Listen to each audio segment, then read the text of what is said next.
Hello everybody, very warm welcome to my channel learning with Komal. तो आज की video में हम करने वाले हैं अप्रोचेस ऑफ पोर्टफोलियो कंस्ट्रक्शन। तो जैसा कि आप जानते हो हमारा चैप्टर 2 चल रहा है जो कि है डाइवर्सिफिकेशन इन इन्वेस्टमेंट। तो डाइवर्सिफिकेशन इन इन्वेस्टमेंट का ये लास्ट पार्ट है, फिर हमारा डाइवर्सिफिकेशन इन इन्वेस्टमेंट चैप्टर कंप्लीट हो जाएगा। तो आज की वीडियो में हम डिस्कस क्या करने वाले हैं, process of portfolio construction under traditional approach.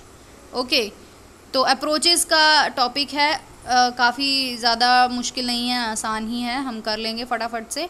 और चैनल पर न्यू है या फिर आपने अभी तक हमारे चैनल को सब्सक्राइब नहीं किया है तो जल्दी से चैनल को सब्सक्राइब कर लें, बेल आइकन को प्रेस कर लें, क्योंकि ऐसी ही वीडियोस हम अपने चैनल पर लाते हैं जो आपके लिए काफ़ी ज़्यादा हेल्पफुल एंड यूज़फुल होती हैं।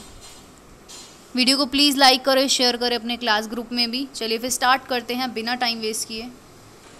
जैसा कि आप स्क्रीन पे देख रहे हो, right detail note on approaches of portfolio construction. तो अप्रोचेस पर हमें नोट लिखना है और फिर स्टार्ट करते हैं हम आंसर। तो पोर्टफोलियो कंस्ट्रक्शन क्या है, एक बहुत ही महत्वपूर्ण कार्य है, is a very important function for the proper implementation of investment, ताकि जो हम इन्वेस्टमेंट कर रहे हैं उनका सही ढंग से क्या हो, इम्प्लीमेंटेशन हो। तो दो मेन अप्रोचेज आती हैं पोर्टफोलियो कंस्ट्रक्शन में। नंबर 1 आती है आपकी ट्रेडिशनल, नंबर 2 आती है आपकी मॉडर्न। तो ट्रेडिशनल की बात करेंगे सबसे पहले। ट्रेडिशनल अप्रोच हमसे क्या बोलती है कि mainly the return as well as capital increment are taken into account under the traditional approach of portfolio construction. कि जब हम ट्रेडिशनल अप्रोच को फॉलो करते हैं तो हम सिर्फ और सिर्फ किस पर ज़्यादा फोकस करते हैं, रिटर्न पर और अपनी कैपिटल इंक्रीमेंट पर, कि हमारी पूंजी कितनी बढ़ेगी और हमारे को कितनी रिटर्न मिलेगा, इस चीज़ पर मेन फोकस किया जाता है। और इसको ध्यान में रख के जो है एक पोर्टफोलियो कंस्ट्रक्ट किया जाता है, किसमें, ट्रेडिशनल अप्रोच के अंडर।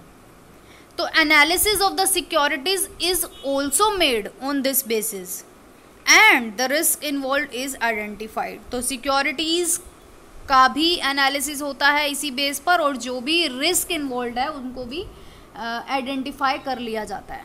तो प्रोसेस यहाँ पे हमें गिवन है। ट्रेडिशनल अप्रोचेज जब हम फॉलो करते हैं हमें तो कुछ स्टेप्स फॉलो करने होते हैं, नंबर ऑफ स्टेप्स हमें गिवन है। तो जैसे कि आप देख रहे हो, सबसे पहला स्टेप है डिटर्मिनेशन ऑफ इन्वेस्टर्स ऑब्जेक्टिव्स, कि सबसे पहले हमें इन्वेस्टर के ऑब्जेक्टिव को डिटरमाइन करना है। उसके बाद हमें सिक्योरिटीज़ सिलेक्शन करना है। तो सिक्योरिटीज़ में हमारी कौन कौन सी आती हैं, इक्विटी आता है, डिबेंचर आता है, और दोनों का कॉम्बिनेशन भी हम ले सकते हैं। उसके बाद रिस्क और रिटर्न का एनालिसिस होता है कि इसमें कितना रिस्क है और कितना रिटर्न है। देन उसको हम क्या करते हैं, डाइवर्सिफाई करते हैं। तो number 1 determination of investor objective. तो कैसे आप इन्वेस्टर के ऑब्जेक्टिव्स को डिटर्मिनेशन करोगे इस चीज़ का, तो ये फर्स्ट स्टेप है पोर्टफोलियो कंस्ट्रक्शन में। तो यहाँ पर मेनली इन्वेस्टर के ऑब्जेक्टिव किससे रिलेटेड होते हैं, रिटर्न को मैक्सिमम करना है और रिस्क को क्या करना है, मिनिमम करना है, कम करना है। तो moreover there may be some other objective also for an investor while making investment. हम जानते हैं कि और भी ऑब्जेक्टिव हो सकते हैं एक इन्वेस्टर के द्वारा इन्वेस्टमेंट करने के। तो इन्वेस्टर के ऑब्जेक्टिव अब बताए गए हैं। नंबर 1 आता है मोर रिटर्न। तो अगर मोर रिटर्न ऑब्जेक्टिव है कि ज़्यादा से ज़्यादा रिटर्न हो, तो मेन ऑब्जेक्टिव क्या है सभी इन्वेस्टर का, कि ज़्यादा से ज़्यादा रिटर्न कमाना है हमें अपनी इन्वेस्टमेंट पर। तो फॉलोइंग फार्मूला, यानी कि हमें एक फार्मूला गिवन है जो कि है R is equal to P1 minus P0 plus D upon में P0 मल्टीप्लाई बाय 100। तो R यहाँ पे क्या है, हमारा रिटर्न है, P1 क्या है, फाइनल वैल्यू ऑफ इन्वेस्टमेंट है, और P0 क्या है, इनिशियल वैल्यू है हमारी इन्वेस्टमेंट की। उसके बाद D जो है, D प्लस D जो हम कर रहे हैं वो हमारे का डिविडेंड डिनोट कर रहा है कि हमें कितना डिविडेंड मिला है। देन हम इस फॉर्मूले को अप्लाई करके अपना रिटर्न निकाल पाएंगे। तो रिटर्न का एक और भी यहाँ पे सिंपल फॉर्मूला हमें गिवन है जो कि है कैपिटल एप्रिसिएशन। जितनी भी आपकी कैपिटल एप्रिशिएट हुई, लाइक आपने इन्वेस्टमेंट करी थी, एक एग्जांपल ले लेते हैं छोटा सा, आपने जो है इन्वेस्टमेंट करी थी 1 लाख की, ओके 1 लाख आपने इन्वेस्ट करा और आज जो है उसकी वैल्यू से कि 1,20,000 हो गई, तो यानी कि 20,000 का क्या हुआ, आपका कैपिटल एप्रिसिएशन हुआ 20,000 का, ठीक है। उसमें फिर हम डिविडेंड को ऐड करेंगे, जितनी भी हमारी कैपिटल एप्रिशिएट हुई है उसमें हम डिविडेंड को ऐड करेंगे, देन परचेज प्राइस से डिवाइड कर देंगे, देन हमारा रिटर्न आ जाएगा, सिंपल।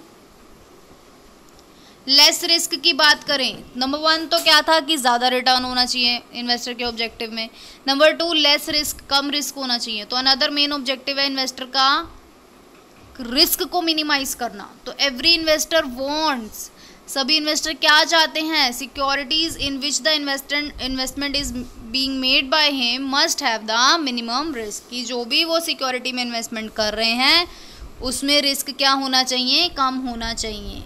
तो degree of risk in the security arises out of the time lag in the return provided by the various security. तो बेसिकली यहाँ पे बोला है कि जो डिग्री ऑफ रिस्क है इन सिक्योरिटीज़ की arises out of the time lag in the return provided by the various security, कि भाई ये सिक्योरिटी कितना रिटर्न प्रोवाइडेड करा रही हैं उस हिसाब से हमें रिस्क का पता चल जाता है।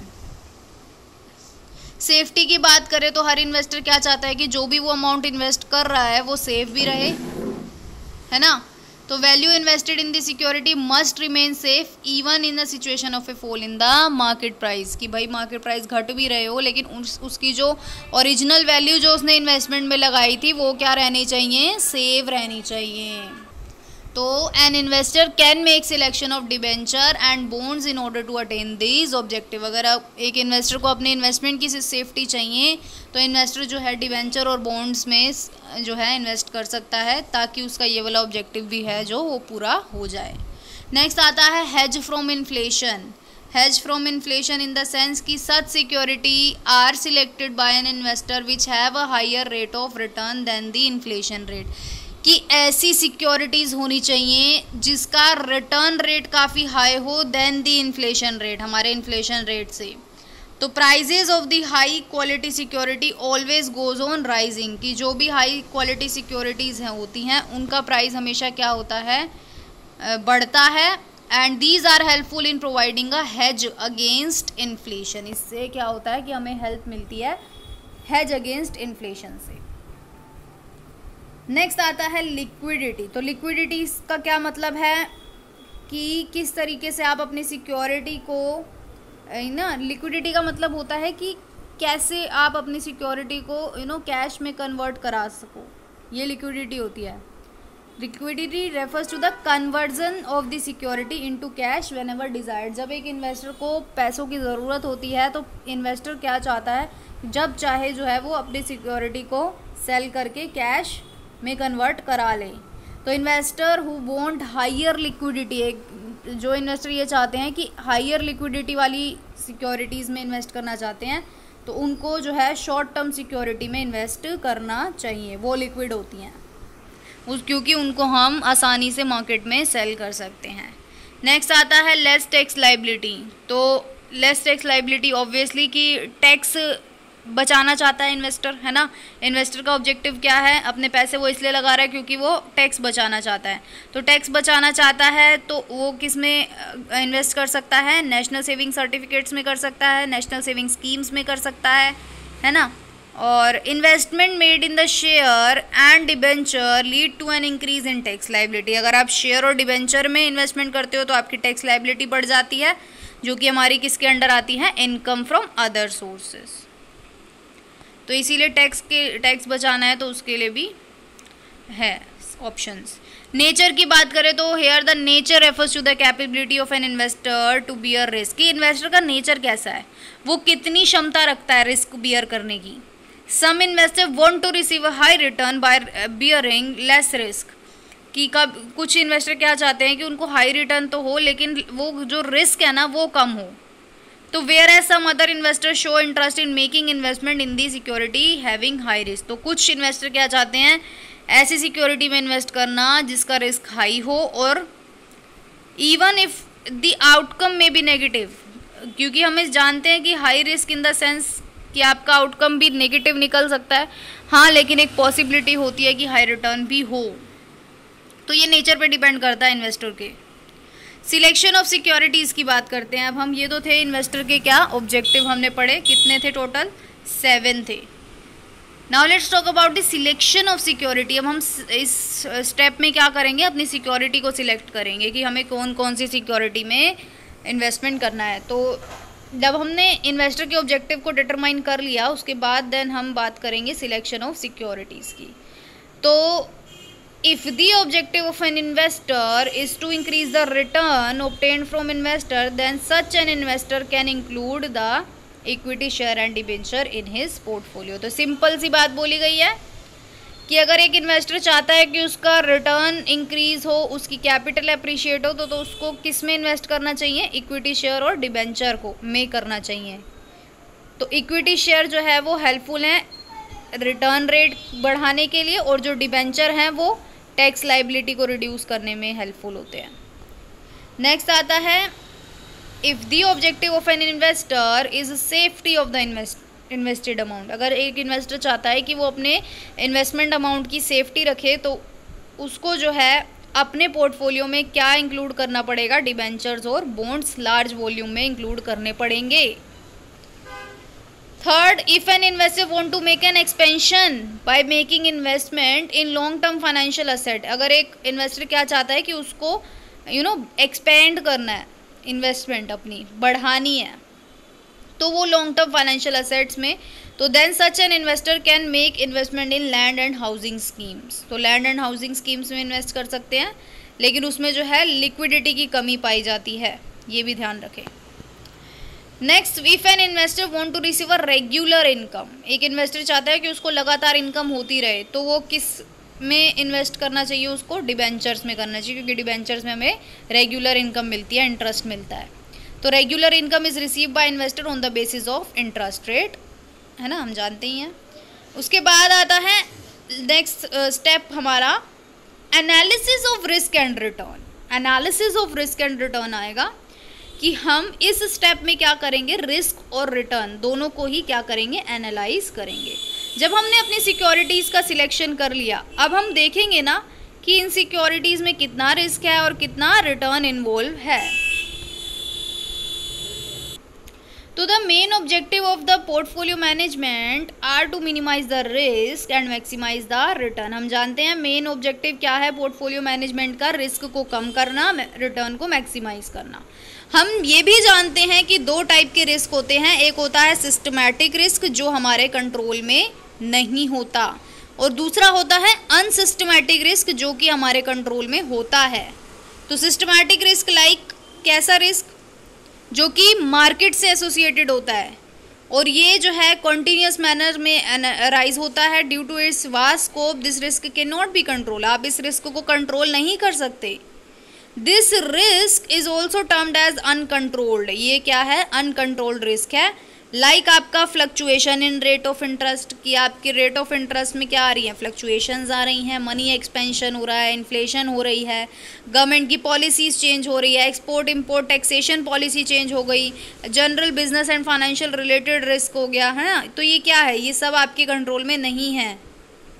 ये क्या है, मार्केट से एसोसिएटेड है, ये मार्केट कंडीशंस होती हैं बेसिकली, तो ये आपके कंट्रोल में नहीं होती हैं एक इन्वेस्टर के। अनसिस्टमैटिक रिस्क जो आपके कंट्रोल में होती हैं, तो ये कंपनी से एसोसिएटेड होती हैं। दिस रिस्क में अराइज एट एनी टाइम, ये रिस्क कभी भी आ सकता है, but it can be control, लेकिन आप इसको कुछ हद तक, सम एक्सटेंट तक आप इसको कंट्रोल कर सकते हो, कुछ हद तक आप इसको कंट्रोल कर सकते हो।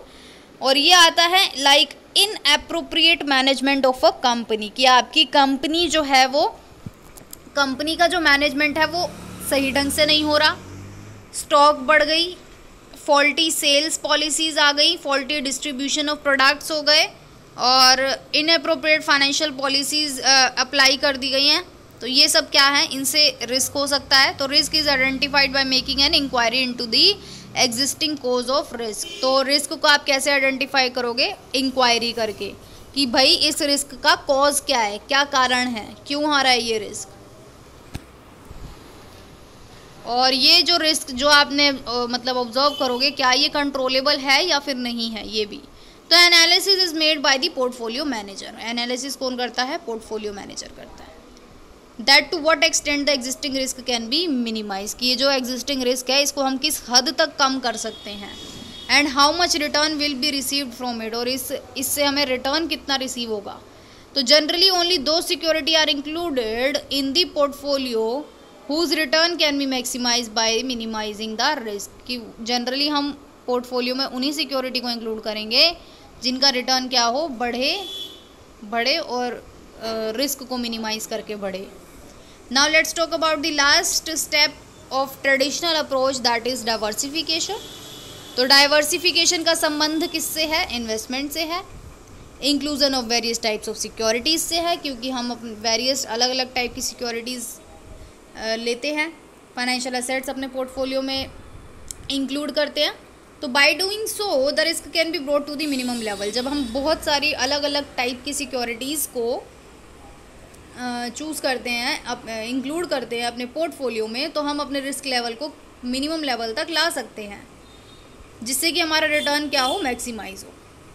Now let's talk about the modern approach, जो कि हम बोली गई है डॉक्टर हैरी एम मार्कोविट्ज़ हम पढ़ चुके हैं।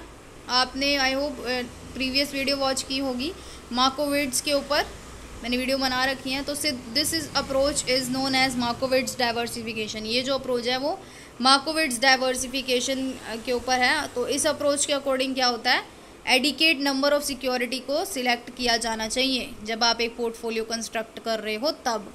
तो मार्कोविट्ज़ के अनुसार number of securities in a portfolio must be between 10 to 15। तो मार्कोविट्ज़ जी हमसे क्या बोलते हैं, ये हमसे ये बोलते हैं कि पोर्टफोलियो में कम से कम 10 से 15 के बीच आपको सिक्योरिटीज़ सिलेक्ट करनी है, क्योंकि अगर 10 से नीचे करोगे तो भी आपका रिटर्न कम होगा और 15 से ज़्यादा करोगे तो भी रिस्क है, मतलब रिस्क बेसिकली है ना। तो रिस्क की बात की गई थी यहाँ पे। तो लेकिन अगर आप 10 से 15 के बीच करोगे तो आपका जो है ऑप्टिमम लेवल होगा वो, ठीक है। तो selection of security must be made by a portfolio manager and an investment with utmost care and rationality, कि सिक्योरिटी का सिलेक्शन जो है वो पोर्टफोलियो मैनेजर के द्वारा ही होना चाहिए, और an investor with utmost care and rationality, मतलब इनके इन्वेस्टर को जो है ध्यान रखना है, केयर करनी है, और रैशनैलिटी इन द सेंस की लॉजिकल थिंकिंग भी रखनी है। तो अब हम जानते हैं मार्कोविट्ज़ डाइवर्सिफिकेशन हम पढ़ चुके हैं। सेकंड वीडियो जब मैंने बनाई थी डाइवर्सिफिकेशन एंड इन्वेस्टमेंट की, तो आप वो वॉच कर सकते हैं।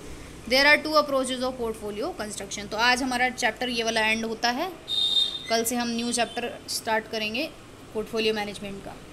आई होप गाइज वीडियो पसंद आई होगी, आपको कंसेप्ट क्लियर हुए होंगे। वीडियो को लाइक करें, शेयर करें, कमेंट ज़रूर करें। Thank you so much.